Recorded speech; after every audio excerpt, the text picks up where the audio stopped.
Hello नमस्कार मेरे प्यारे दोस्तों। आज के इस वीडियो में हम लोग बीपीएससी और यूपीएससी का डिफरेंस जानने वाले हैं। मतलब ये कि बीपीएससी और यूपीएससी में क्या है अंतर। लेकिन इस वीडियो को स्टार्ट करने से पहले आप सभी से मेरा रिक्वेस्ट है कि आप लोग इस वीडियो को शुरू से लेकर लास्ट तक जरूर देखें, क्योंकि अगर आपने इस वीडियो को शुरू से लेकर लास्ट तक देखा तो मैं आपको प्रॉमिस करता हूं कि आपको बीपीएससी और यूपीएससी से रिलेटेड थोड़ी भी मन में कोई डाउट नहीं रहेगी। अगर आप इस चैनल पे नए हैं और अगर चाहते हैं आपको इसी टाइप का इंटरेस्टिंग टॉपिक्स और इंटरेस्टिंग वीडियो मिलता रहे तो प्लीज जल्दी से जाके मेरे चैनल को सब्सक्राइब कर ले और बेल आइकन को के बटन को दबाना ना भूले, क्योंकि जैसे मैं वीडियो पोस्ट करूंगा फटाक से नोटिफिकेशन आप तक पहुंचेगा। और अगर आपको आज का ये वीडियो पसंद आएगा तो जरूर आज इस वीडियो को लाइक जरूर करके जाइएगा। तो चलिए बिना बात के स्टार्ट करते हैं आज के इस इंटरेस्टिंग से टॉपिक को। लेकिन क्लास को स्टार्ट करने से पहले आप इस पीछे में दो वर्दी देख रहे होंगे। ये वर्दी ही नहीं बल्कि बहुत सारा युवाओं का सपना है, लेकिन हर एक सपने को पाने के लिए सच्चे लगन, सच्ची ईमानदारी और सच्चे मेहनत की आवश्यकता होती है। अगर आप सभी छात्र सच्चे लगन, सच्चे मेहनत के साथ अगर आप ईमानदारी पूर्वक अगर मेहनत करते रहोगे तो निश्चित तौर पे आपके नसीब में ये है। तो चलिए हम लोग जानते हैं आज के क्लास में कि यूपीएससी और बीपीएससी में क्या है डिफरेंस। सबसे पहले आज के क्लास में हम लोग पहले ऐसे कुछ बात को जानेंगे जो इसको आप पहले से आप सभी को पता है। जैसे बीपीएससी का फुल फॉर्म होता है Bihar public Service commission, Hindi में बिहार लोक सेवा आयोग। और यूपीएससी का फुल फॉर्म होता है यूनियन पब्लिक सर्विस कमीशन, संघ लोक सेवा आयोग। आप सभी जानते होंगे बीपीएससी भी बहुत सारे एग्जाम को कंडक्ट करवाती है, यूपीएससी भी बहुत सारे एग्जाम को कंडक्ट करवाती है। कंडक्ट करना का मतलब होता है बहुत सारे एग्जाम को लेती है। उसी में से अगर आपकी चाहत अगर नागरिक का सेवा करना है, अगर आपकी चाहत लोक सेवा है, अगर आपकी चाहत अगर जनता की सेवा करना है तो बीपीएससी के द्वारा निकाले गए एग्जाम बीसीएससी और यूपीएससी के द्वारा निकाले गए एग्जाम सीएसई में आपको बैठना होगा। इसका फुल फॉर्म होता है सिविल सर्विस एग्जाम और इसका फुल फॉर्म होता है बिहार सिविल सर्विस एग्जाम। इस एग्जाम में 3 फेज होती है।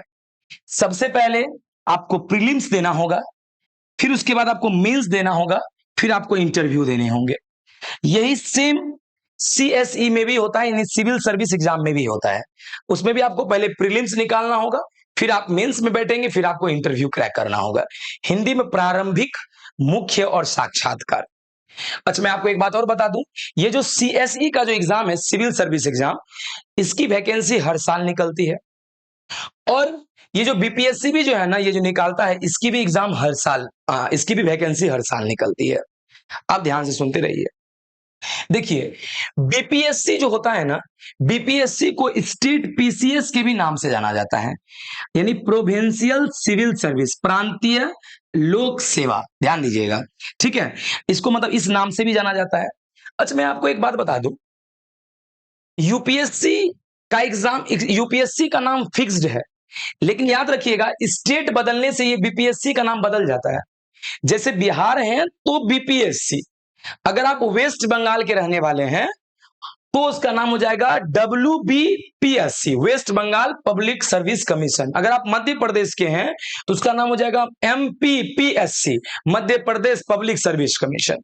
मतलब वो अकॉर्डिंग टू स्टेट ये नाम चेंज हो जाता है, ठीक है। अच्छा मैं आपको एक बात और बता दूं, अगर आपने इस एग्जाम को अगर क्रैक कर लिया तो क्रैक करने के बाद ध्यान दीजिएगा, क्रैक करने के बाद आपको जो है ना district educational department, district health department, कल्याण विभाग, ब्लॉक में, इन सभी में किसी न किसी पदाधिकारी के रूप में आपको नियुक्ति मिलेगी। जैसे DEO, district educational officer, CO circle officer जिनका काम जमीन उमीन का होता है, एसडीएम सब ऑर्डिनेट डिस्ट्रिक्ट मजिस्ट्रेट, और बाबू एसडीओ। इन सभी अगर जॉब में अगर आप जाना चाहते हैं तो आपको बीपीएससी क्रैक करना होगा, ध्यान दीजिएगा। अच्छा हाँ, एसडीएम ये बहुत अच्छा बात है, ध्यान दीजिए, एसडीएम बीपीएससी के थ्रू भी बना जा सकता है और यूपीएससी क्रैक कीजिएगा तो एसडीएम तो बनना ही बनना है। बट अब आप सोच रहे होंगे सर बीपीएससी से भी एसडीएम बन जाएंगे, यूपीएससी से भी एसडीएम बन जाएंगे, ऐसा सर क्यों सर? सर थोड़ा सा तो कुछ डिफरेंस होना चाहिए। तो देखिए डिफरेंस है, डिफरेंस क्या है कि आप एसडीएम तो बन गए यूपीएससी के थ्रू भी और बीपीएससी के भी थ्रू, लेकिन अगला जो फ्रेज है, अगर आप एसडीएम से डीएम बनना चाहते हैं, तो अगर आपने यूपीएससी क्रैक करके अगर यहां पे आए हैं, तो 1-2 साल या मैक्सिमम 5 साल के अंदर आपको आप डीएम बन जाएंगे। अगर आप यूपीएससी के थ्रू एसडीएम बने हैं, तब शुरू में सबको एसडीएम ही बनाया जाता है, क्योंकि आप पहले डायरेक्ट आपको कैसे डिस्ट्रिक्ट मजिस्ट्रेट बना दिया जाएगा? आपको पहले डिस्ट्रिक्ट मजिस्ट्रेट के कुछ काम को दिया जाएगा, सब ऑर्डिनेट डिस्ट्रिक्ट मजिस्ट्रेट, यानी डीएम के कुछ काम को आप कीजिए, धीरे धीरे एक्सपीरियंस्ड होइए, 1-2 साल में एक्सपीरियंस्ड होते होते तब जाके डीएम बनाया जाता है। यूपीएससी भी क्रैक कीजिएगा तो भी ये फंडा है बाबू। अच्छा, उसके बाद क्या है ध्यान दीजिएगा, लेकिन अगर आप एसडीएम बीपीएससी के थ्रू बनते हैं ना, तो इस एसडीएम से डीएम बनने में आपको 20-25 साल का टाइम चाहिए। अगर आप बीपीएससी से एसडीएम बनते तो 20-25 साल, और यहां 2-4-5 साल में बन जाइएगा। ये बेनिफिट है। दूसरा बात, यूपीएससी के बारे में और यूपीएससी का बेनिफिट ध्यान दीजिए। देखिए यूपीएससी में किसका पकड़ होता है? सेंट्रल का, और जबकि बीपीएससी में स्टेट का पकड़ होता है। इसका मतलब अगर आपने एग्जाम निकाल के अगर आप ये सब ऑफिसर बन भी गए ना, तो आपको आपके ऊपर राज्य सरकार का पकड़ होगा, राज्य सरकार का पकड़ होगा। राज्य सरकार जब चाहेंगे आपको सस्पेंड भी कर सकते हैं, टर्मिनेट भी कर सकते हैं। राज्य सरकार सरकार का आपके ऊपर बहुत ज्यादा पकड़ होता है, जबकि एसडीएम, डीएम, एसपी और जो एम्बेसडर होते हैं, जो यूपीएससी के थ्रू बनते हैं, उनके ऊपर सेंट्रल यानी केंद्र सरकार का पकड़ होता है। जब तक वो नहीं चाहेंगे, राज्य सरकार कुछ भी इनका नहीं कर सकते हैं। ध्यान दीजिएगा, जबकि आपको पता होगा ये सब भी राज्य में काम करते हैं। ये भी सब भी बाबू ध्यान देना, कहीं ना कोई जिला में काम करते हैं, और ये भी कहीं ना कोई जिला यानी कोई ना कोई राज्य में काम करते हैं। उसके बावजूद भी इस पे पकड़ केंद्र का होता है, और इस पे पकड़ ध्यान दीजिएगा स्टेट का होता है। दूसरा बात, इन सभी के पेमेंट सेंट्रल देते हैं और इन सभी का पेमेंट स्टेट देते हैं। अब आपको पता ही होगा, जब पेमेंट स्टेट देगा तो ऑटोमेटिक जान ही रहे कि कुछ ना कुछ घपोलाबाजी होगा। और जब आपको पेमेंट के सेंट्रल के द्वारा दिया जाएगा, तो कहीं ना कहीं पेमेंट आपको ठीक ठाक सही टाइम पे मिलेंगे। दूसरी बात, यूपीएससी जो एग्जाम लेती है ना, वो 1 साल के अंदर पूरा क्लियर कर देती है। एग्जाम लेके इंटरव्यू ले के मतलब सब चीज क्लियर कर देती है। ध्यान दीजिएगा, लेकिन अगर आपको बीपीएससी जो है ना, आप देखते होंगे 2-3 साल लगा देता है। तो कहने का मतलब, जब जहां पे स्टेट की पकड़ है, वहां कुछ राजनीति थोड़ा सा ज्यादा आ जाता है, कहीं ना कहीं केंद्र की अपेक्षा। ध्यान दीजिएगा। उसके बाद अगर आप सीएसई सिविल सर्विस एग्जाम निकालते हैं, तो आपको Indian administrative service, Indian foreign service, Indian revenue service, Indian police service में आपको काम करने का मौका मिलता है।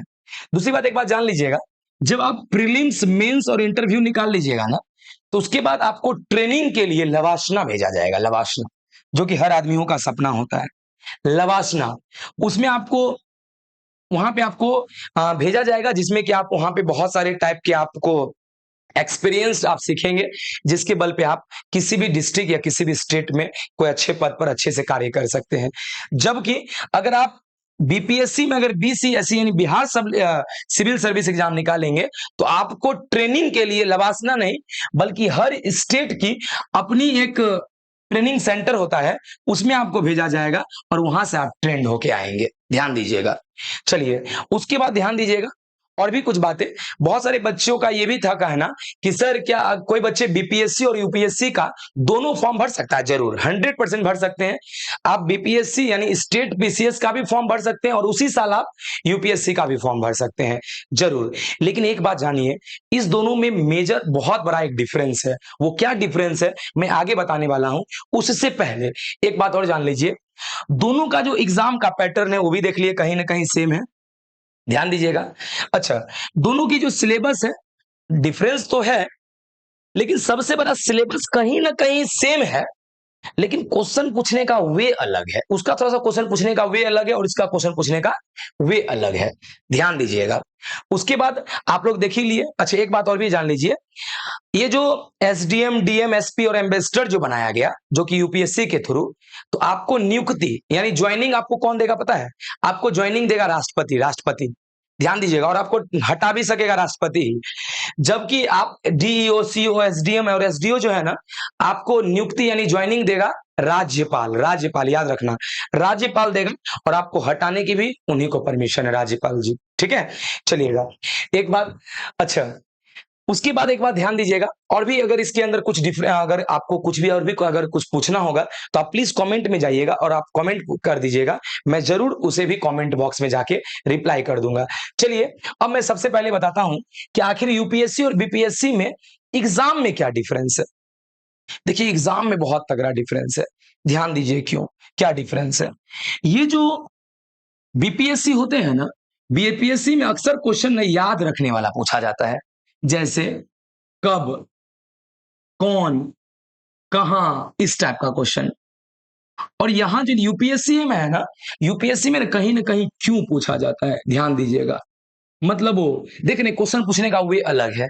जैसे समझिए, अगर मानिए बीपीएससी में पूछेगा कि बताइए सबसे बड़ा मूर्ति कहां है, सबसे बड़ा स्टैच्यू कहां है, तो आप बताइएगा गुजरात में।